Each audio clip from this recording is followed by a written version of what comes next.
Alô? Vocês estão me ouvindo? Acho que estão, né? Então, pronto. Eu e Larissa, a gente tava pensando o seguinte.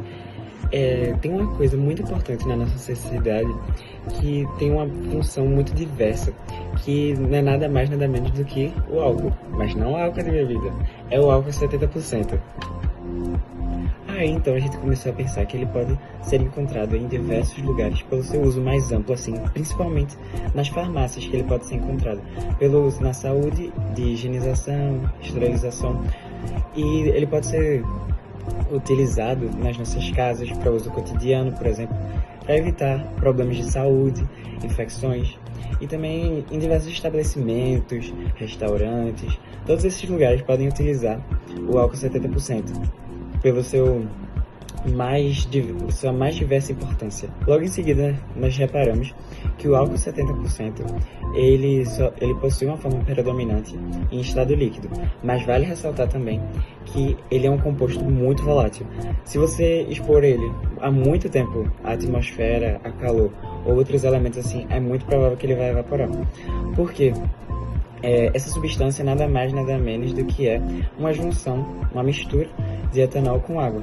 E além disso, como já foi dito anteriormente, o álcool 70% ele é uma mistura de etanol com água, resultando em uma fórmula química com 2 moléculas de carbono, 6 de hidrogênio e 1 de oxigênio. E ela não é uma substância muito complexa, assim, por se tratar de uma junção apenas de 2 elementos, o etanol e a água, e uma fórmula química particularmente bem pequena.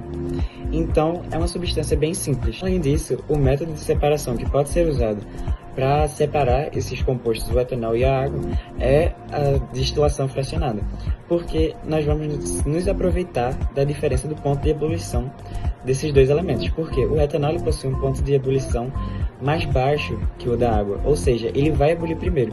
E nesse processo de ebulição que ele vai primeiro, consequentemente, ele evapora primeiro, logo em seguida ele passa para se condensar e ele chega em estado líquido em um outro frasco, no final desse sistema. E também é bom comentar um pouco sobre que esse sistema ele não é muito viável para o nosso cotidiano, porque se trata de um sistema um pouco mais complexo de se fazer. São materiais mais difíceis de se obter, principalmente pelo preço, pela busca.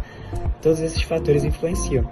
E na sociedade não é algo muito normal de se fazer, principalmente porque apenas um grupo seleto assim vai poder ter acesso a esses materiais.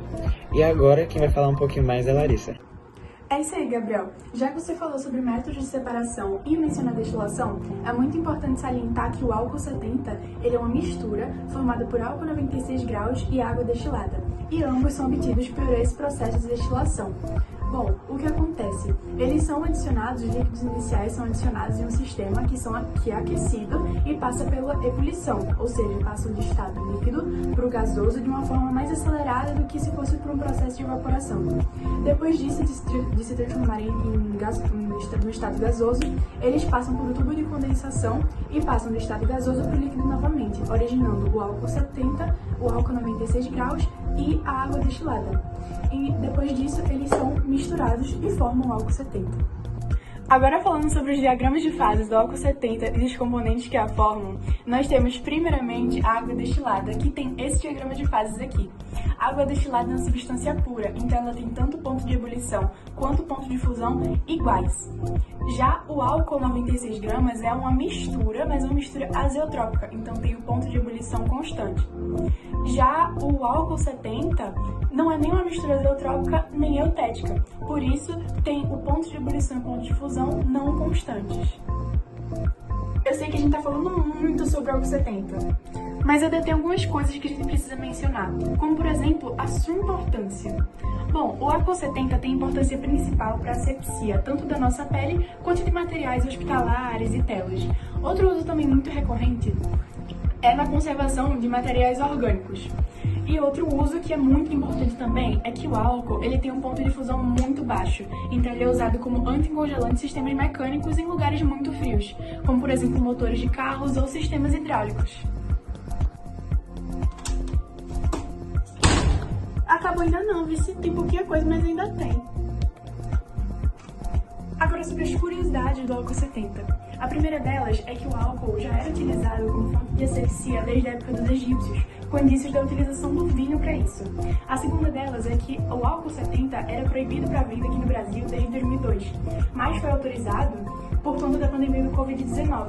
E agora já voltou a ser proibida a venda, mas já tem um projeto de lei que está pretendendo autorizar essa venda de novo, porque o álcool 70 já é comum na vida dos brasileiros.